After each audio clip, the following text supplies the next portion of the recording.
This is Pet Life Radio. Let's talk pets.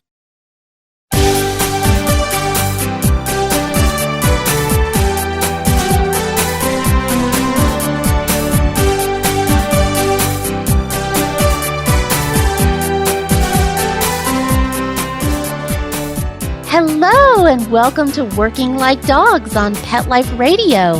Thank you for joining us. We're your hosts. My name is Marcie Davis, and my co-host is my trusty service dog, Whistle. And we're thrilled to be with you today to talk about our favorite subject, working dogs and working animals. And today we're excited to have a guest on our show by the name of Kate Kelly.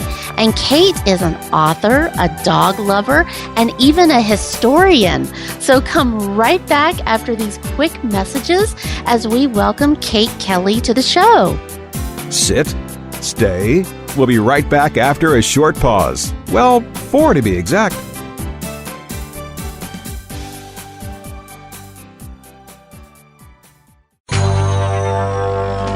It's designerpetsweaters.com. Hand-knitted designer sweaters for your precious pup or cool cat. Beautiful couture patterns for your pets, including custom-knitted formal wear, casual wear, yachting, and even sports-themed. Many designer pet sweaters include feathered tammy hats, top hats, and a lot of sparkle. Each sweater includes leg loops, front paw sleeves, and leash opening. Visit designerpetsweaters.com to order your 4-legged fashions today. Large or small, we fit them all. designerpetsweaters.com.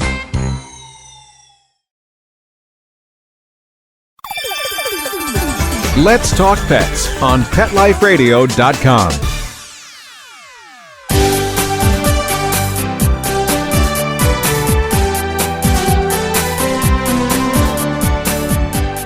Welcome back to Working Like Dogs on Pet Life Radio. Today we're visiting with Kate Kelly. Hello, Kate, and welcome to the show. Hi, I'm delighted to be with you, Marcie. Yeah, well, we're so excited that you could be with us, Kate.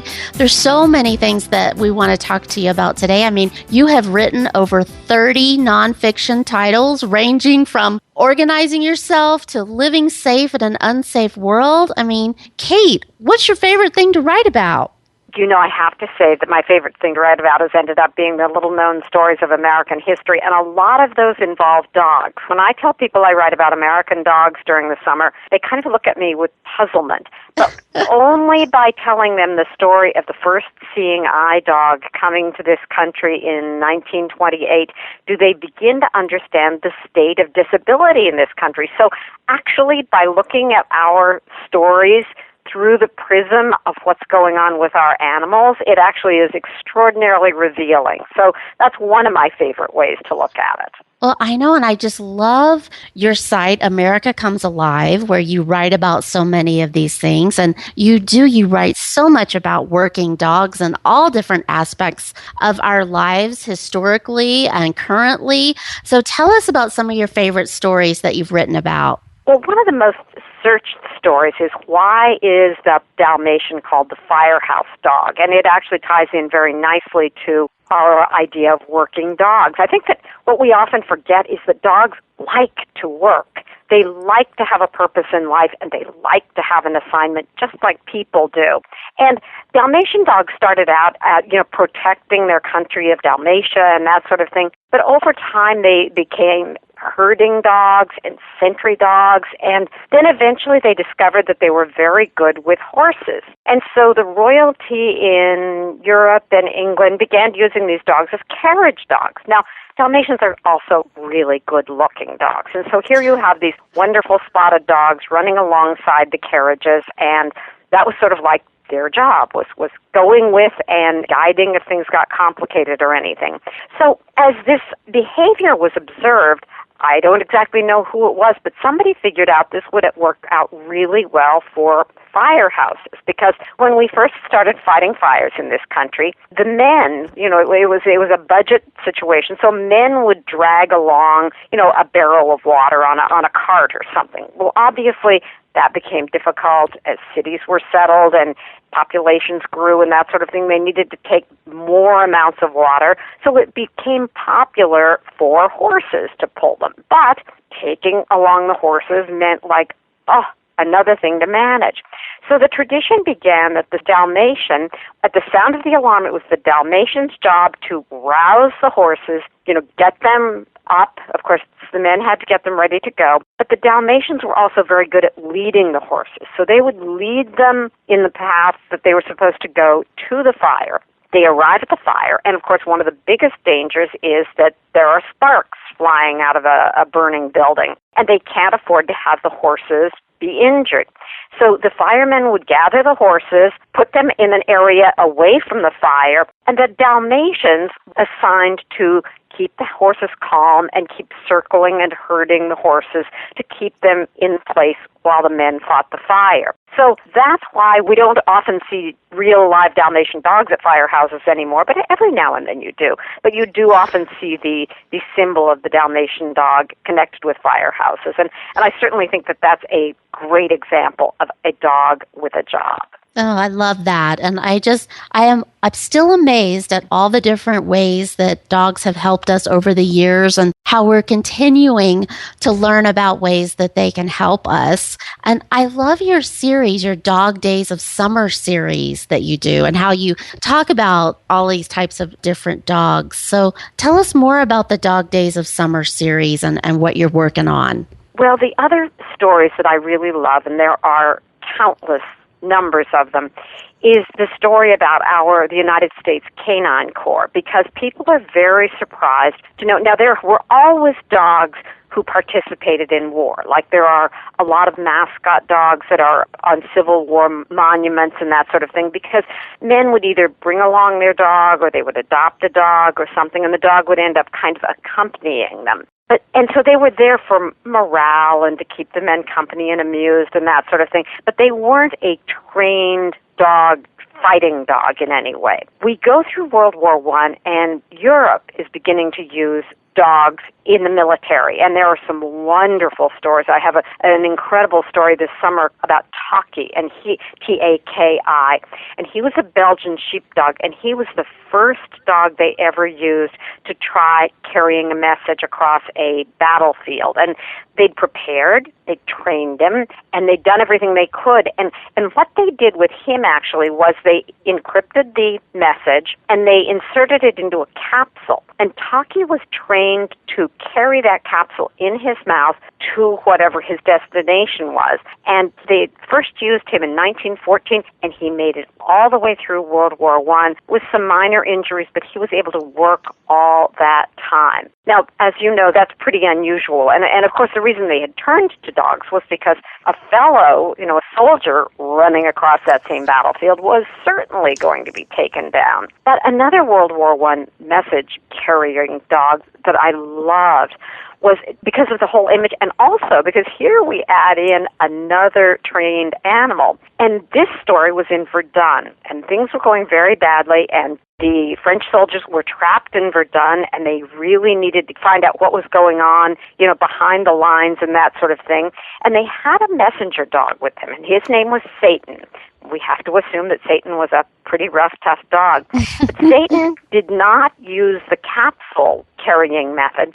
What Satan was set up with was, first of all, he wore a gas mask, because by that time they had learned that they had to protect the animals as well. So here you have this dog in a canine gas mask, which our dogs in the military today use. And then they had 2 baskets on his back. So and do you want to guess what was in the baskets?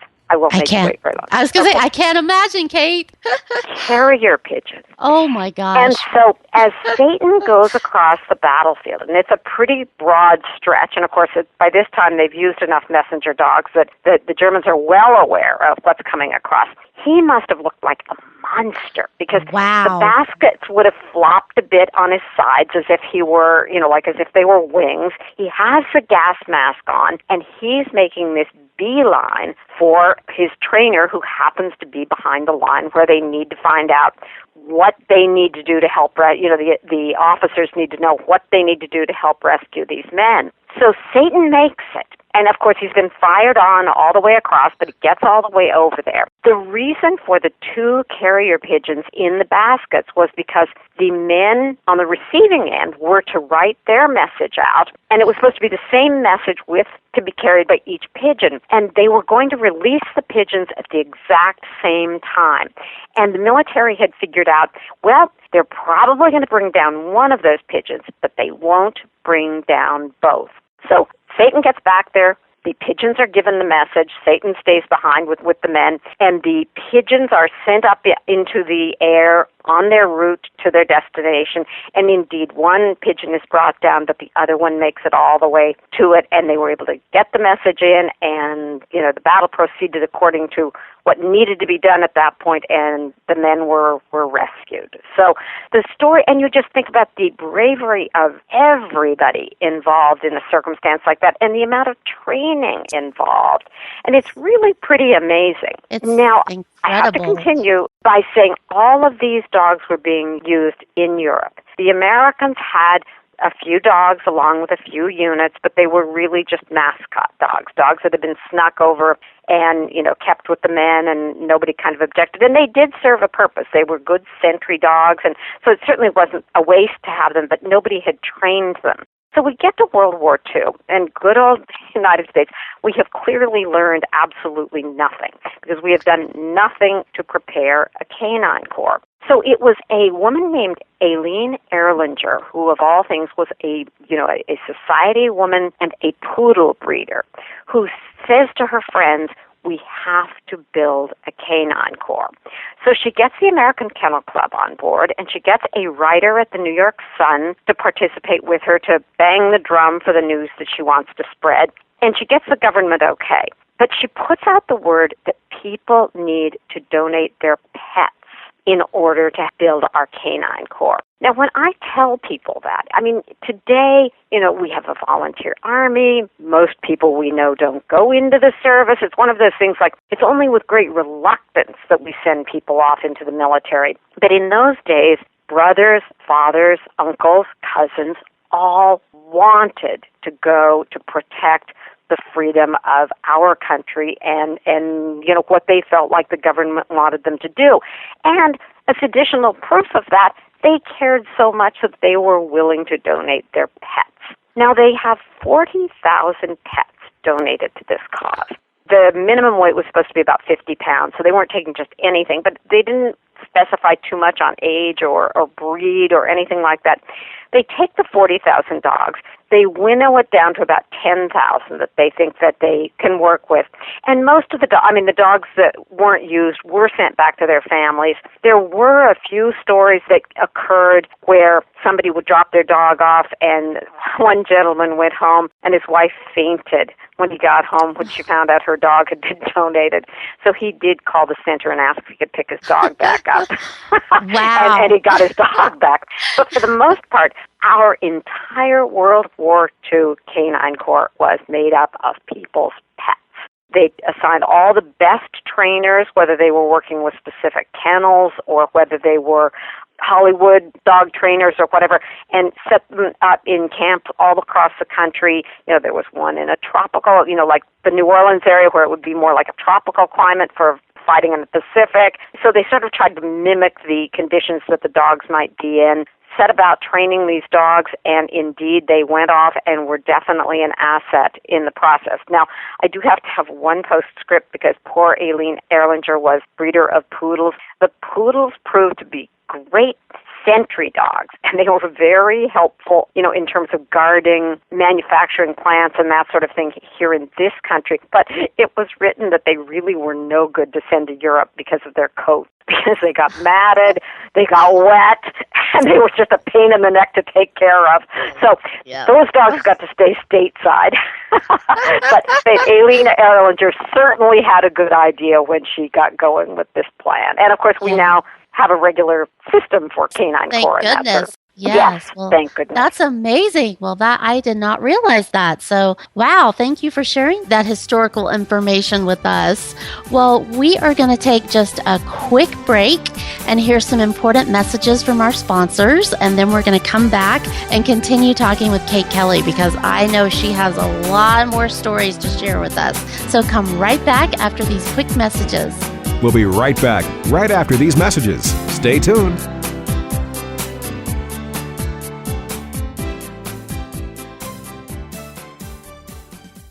Molly, here's your dinner.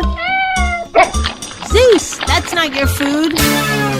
Don't let that happen to your precious cat. Elevate your cat's eating experience with the Cat Tree Tray. The Cat Tree Tray keeps your cat's food off the floor and conveniently located on the cat tree. It's the perfect way to eat. It's a beautiful wrought iron tray that easily attaches to your cat tree and keeps dogs and other critters out of your cat's dish. A must for multi-pet households. There's a 6-inch tray for large bowls and a 4-inch tray for smaller bowls. Purchase your Cat Tree Tray today.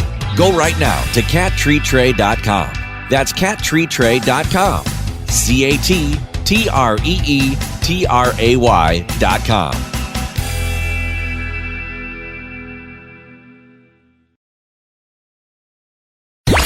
Let's talk pets Let's talk pets on Pet Life Radio. Pet Life Radio. PetLifeRadio.com.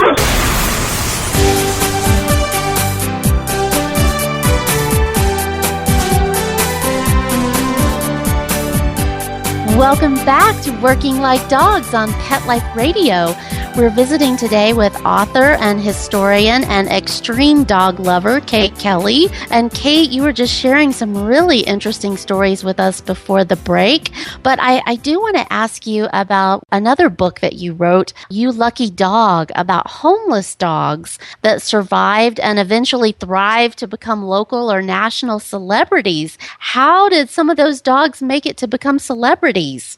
Well, a good number of the dogs that have gone on to be Hollywood movie star dogs have actually come from shelters. Today, I'd never written about Old Yeller, despite the fact that I had been doing this for a couple of years. And so I featured Old Yeller, and he came from a shelter in Van Nuys, California. He was just this floppy, kind of goofy-looking dog, and the Weatherwax family is they're the ones who have trained all the Lassie dogs. And someone was there, and they thought the Weatherwaxes would like this dog, so Frank Weatherwax went down to the shelter, and in that time you had to pay $3 to get a dog out of the pound, and he paid $3 for this dog whose name was Spike. And they brought him back and trained him, and he was the dog known as Old Yeller. And the funny part about him was, in Old Yeller, his claim to fame in the movie is that he protects the family from all sorts of different threats. And when he first went in for an audition at Disney, everybody thought, you're kidding me. This dog is way too friendly to ever be vicious.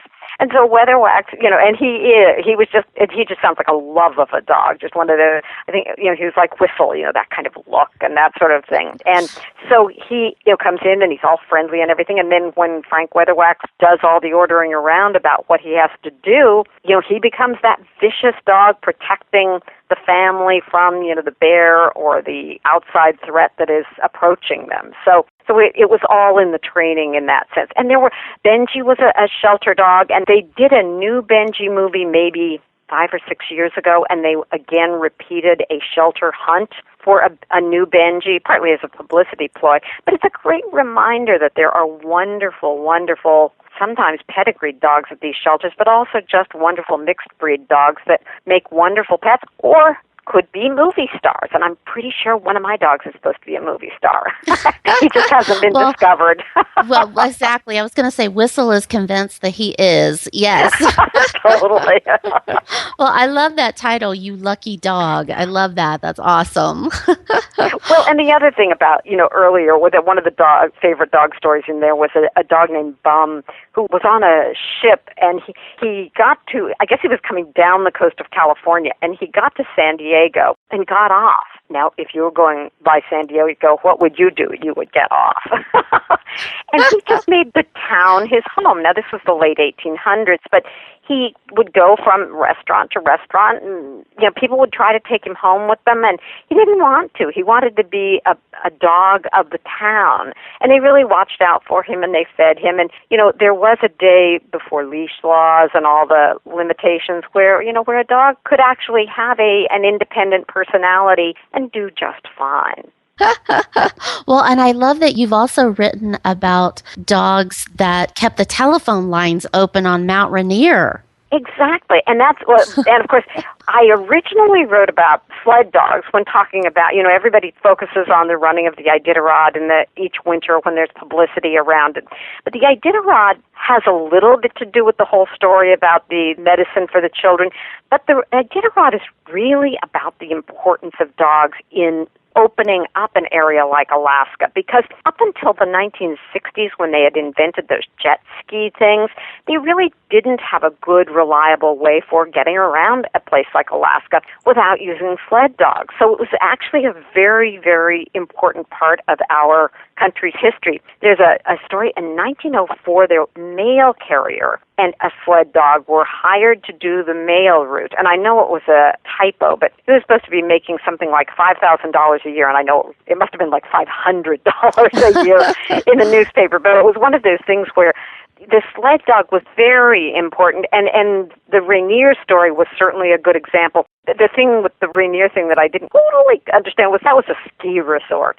So it's like if the telephone lines were down, I wasn't certain it was like a huge crisis that they didn't have the connection, but it was certainly a creative, if they were going to use the ski resort during the winter months, it was certainly the best way to be able to keep those lines open, because it was the only way to get into the area at that time. Absolutely. Well, and I also want to thank you so much for what you've written about International Assistance Dog Week, which we really appreciate you writing about that and sharing information. And we love the story that you did this year on Lisa Loftus, the school teacher in Albuquerque, and her hearing dog. And those stories are just so wonderful. I mean, I did You and Whistle last year and that sort of thing, and Lisa's story. I mean, it is so important that these dogs be acknowledged for the work that they're doing, and that people understand that the law is that they can be part of the workplace, and that they are to be given permission to go into movie theaters and on subways or wherever it is that the person needs to go. So I think the more we do to spread the word on that, and to remind people that the dog isn't just for people who are visually impaired, that there are many, many other functions that they can serve, it is truly important. Yes. Well, and you sharing information through your work is just so helpful. And that's really what makes a difference, so that we can have systemic change, is when people are seeing it and hearing about it in all different aspects of their life. And it just makes it so much more real and easy to understand that, yes, just like you said, these dogs they're out in our communities and in our workplaces, making people like me be able to get out and do the things that we so want to do. So I just love that you write about that. And I have to tell you that your Dog Days of Summer, that's so funny, because when I founded International Assistance Dog Week and I was trying to think of when should we celebrate that every year, it was the Dog Days of Summer that came to my mind. And so that's why I chose August for that. So we were on the same wavelength, Kate. So we've all tied into the same thing, and we'll be together again next summer. There is absolutely, and that job webinar that you sponsored was absolutely brilliant, because it was so filled with information. It was just great. Oh, good. Well, yes. And Kate, for our listeners, is talking about the Job Accommodation Network, that we were able to do a free webinar, and that will be available so that people can access it for employers and human resource leaders, so that they can know how to work with someone appropriately who needs an assistance dog at work. So yeah, it's awesome. So tell us, Kate, what are you working on now? What's your next project? General George Custer was a huge dog lover, and he will be my featured series of dogs on Thursday. He would sometimes have 80 dogs. And the fellow assigned to help him with the animal care said the problem with George Custer was he was such a softie that he would decide to breed his dogs because it would be interesting to do pedigreed hunting dogs, which is what he mainly had, but then he would never let anybody take them.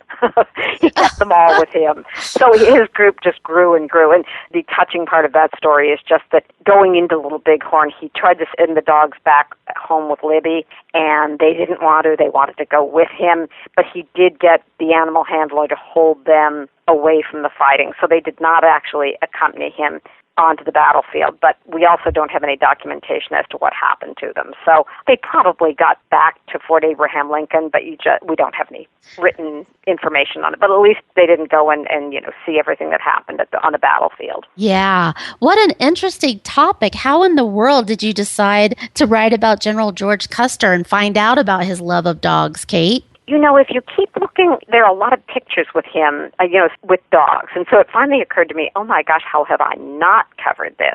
And then when you start looking for information, there is actually quite a bit. Before the summer is over, I'm also doing a feature on the dogs of the Titanic, which is I guess that wasn't a good thing to say towards the end of the series, but it is one of those things people don't think of the fact that those were wealthy people on that ship, and they were likely traveling with their pets, and they were. But it's important that we know that. It's important that we know kind of what the full scope and the full look of the community was at that time. Yes, because dogs are with us in our everyday life, and it's been that way for quite some time. So, yeah, you could think of anything historically and currently, and there's usually a dog present. Exactly. And I have one final story that I will end with, which is more uplifting, about a German Shepherd who was written about in the 1920s in the New York Times because they documented that he could answer to 400 different commands. And now Whistle's number is... It's over 100 for Whistle. Oh, over 100. Okay. Mm-hmm. Well, when I finished the research on this, I think what this dog knew was 400 words. But, of course, that's kind of comparable to what that dog genius is that the professor has been working with. Yes. So it just shows the mental capability of these animals and the fact that I'm trying to teach my dog to recognize one of his toys. That's my starting point. But it is one of those things that they are just capable of so much more than we sometimes expect of them. And a dog like Whistle, of course, is performing at maximum level in just the way that he should and for all the reasons he should, too. Yeah, well, it's just, I'm blown away every day by the dogs and by Whistle and all of my assistance dogs that I've had, of what they do for us. And, I really wonder about how many words they really know, because it is just incredible, their attentiveness and their immediate response. Even though Whistle is retiring now and he's certainly slowing down, but he is still on duty with me right now, even though he doesn't have his backpack on, but in his mind, he's always alert. And all of my dogs have been that way until they left this world. So it is incredible what dogs do for us and what they have done for us for thousands of years. So are you taking a new dog soon? I am on the waiting list, but It takes a while. There aren't enough of these dogs around. So I'm on a waiting list, which could be about a year, I've been told. So I'm just keeping my fingers crossed. And every time the phone rings, I'm trying to get to it really quickly because I'm hoping it's them calling me to tell me that my assistance dog is on the way. But until then, Whistle is still on duty. Perfect. Yeah, and he doesn't mind at all. He's okay with that. Yeah. Yes. Well, Kate, I can't thank you enough for being with us today and sharing all of your wonderful stories and information that you're gathering. And we love reading your blog and all of your writing. And tell our listeners, how can they follow you, Kate? What's the best way? Well, if they go to the website, AmericaComesAlive.com, they can sign up to get the dog stories sent to them during the summer, and it also has all my information about Twitter and Facebook and that sort of thing. So really, my website is the best place to find me, AmericaComesAlive.com. Perfect. Well, you will have to come back and tell us more stories about General Custer and the dogs of the Titanic. We look forward to hearing about all of your future work, Kate. I appreciate that, and thank you so much for having me. It's a total pleasure. And thank you, our listeners, for being with us today. We love hearing from you, so please keep those emails coming. You can email Whistle and myself at Marcie, MARCIE, at PetLifeRadio.com. And you can also follow us at WorkingLikeDogs.com and on Facebook and Twitter. So we look forward to hearing from you, and we look forward to being with you again soon. Take good care. Let's Talk Pets, every week on demand, only on PetLifeRadio.com.